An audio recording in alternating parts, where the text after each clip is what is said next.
একটা বিশেষ জাতির কাছে আমার একটা প্রশ্ন।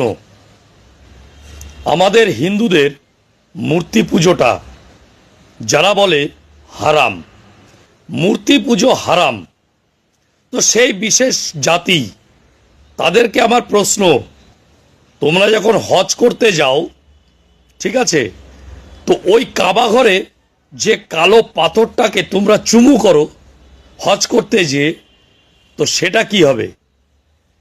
উত্তরটা দেবেন, জ্ঞানীরা সঠিক উত্তর দেবে, আর মূর্খেরা দেখবেন আমাকে অজরে খিস্তি মারবে কমেন্ট বক্সে, দেখে নেবেন।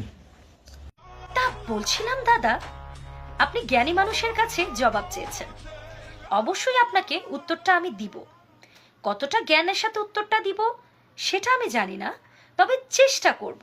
যদিও আমি কোনো স্কলার না, বাট ইসলাম সম্পর্কে কিছুটা জ্ঞান তো আমি রাখি। তবে আপনার প্রশ্নের ধরন দেখে কিন্তু এটা আমি বুঝে গেছি যে আপনার জ্ঞানের পরিধি কতটুকু। কারণ আপনি এ ধরনের প্রশ্ন একটা জাতিকে ছুড়ে দিয়েছেন, যেখানে কিনা সে জাতির হজ, কাবা শরীফ, কালো পাথর সব কিছুই উল্লেখ করলেন, খালি জাতির নামটা উল্লেখ করতে আপনার কষ্ট হয়ে গেল, লজ্জা লাগছে মনে হয়, তাই না? আমি কারেক্ট করে দিচ্ছি, মুসলিম জাতি। মুসলিম জাতি, মুসলিম জাতিকে কোশ্চেনটা আপনি করতে পারেন। সো আমি বলে দিচ্ছি আপনাকে উত্তরটা, অত বাকবিতণ্ডায় না গিয়ে। আপনি জানতে চেয়েছেন, ইসলামে যদি মূর্তি পূজা হারাম হয়ে থাকে, তাহলে আমরা কেন কাবা ঘরে গিয়ে ওই কালো পাথরটাকে চুমু খাই, তাই না? প্রথম কথা হচ্ছে, মূর্তি পূজা আর এই কালো পাথরকে চুমু খাওয়া কিন্তু এক জিনিস না। কারণ আপনি বা আপনারা আপনাদের ভগবানের রিপ্রেজেন্টেশন হিসেবে যে মূর্তিটা তৈরি করেন, তার উপাসনা করেন, তার কাছে অনেক কিছু চান, প্রাপ্তি অপ্রাপ্তি, তার কাছে অনেক ধরনের অনেক কিছু করেন। মেইন কথা, তাকে আপনারা উপাস্য হিসেবে মনে করেন, ভগবানের রিপ্রেজেন্টেশন। বাট এই যে কালো পাথরটা যার কথা বলছেন, এটাকে বলা হয় হাজরে আসওয়াদ। হাজরে আসওয়াদ, এই কালো পাথরটার নিজস্ব কোনো চমৎকারী শক্তি নেই, এর কোনো উপাসনা আমরা করি না, একে শুধুমাত্র আমরা চুমু খাই। কেন?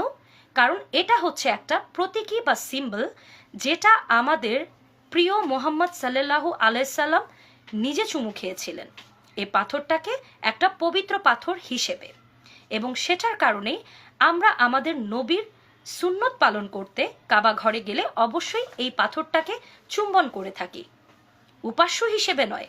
কারণ এই পাথরটাকে আমরা কখনোই কোনো উপাসনার জিনিস মনে করি না। আমাদের উপাস্য খালি একজনই, সেটা হচ্ছে আমাদের আল্লাহ তাআলা।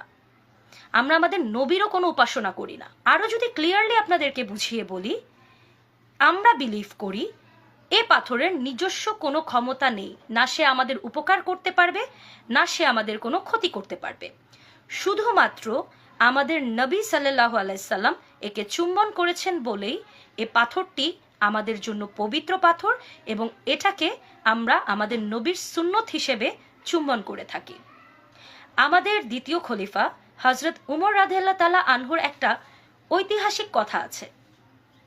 তিনি বলেছিলেন, আমি জানি তুমি শুধু একটি পাথর মাত্র, না তুমি কারো উপকার করতে পারো, না কারো ক্ষতি। আমার প্রিয় নবী হযরত মুহাম্মদ সাল্লাল্লাহু আলাইহি সাল্লাম যদি তোমাকে চুম্বন না করত, তাহলে আমি তোমাকে কখনোই চুম্বন করতাম না। এটা থেকেই বোঝা যায় এ পাথরটি শুধুমাত্র একটি সিম্বল, এটা কোনো উপাসনার জিনিস নয়।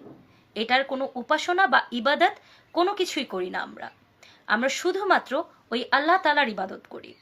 আশা করছি আপনার প্রশ্নের জবাবটা আমি সুন্দর মতোই দিতে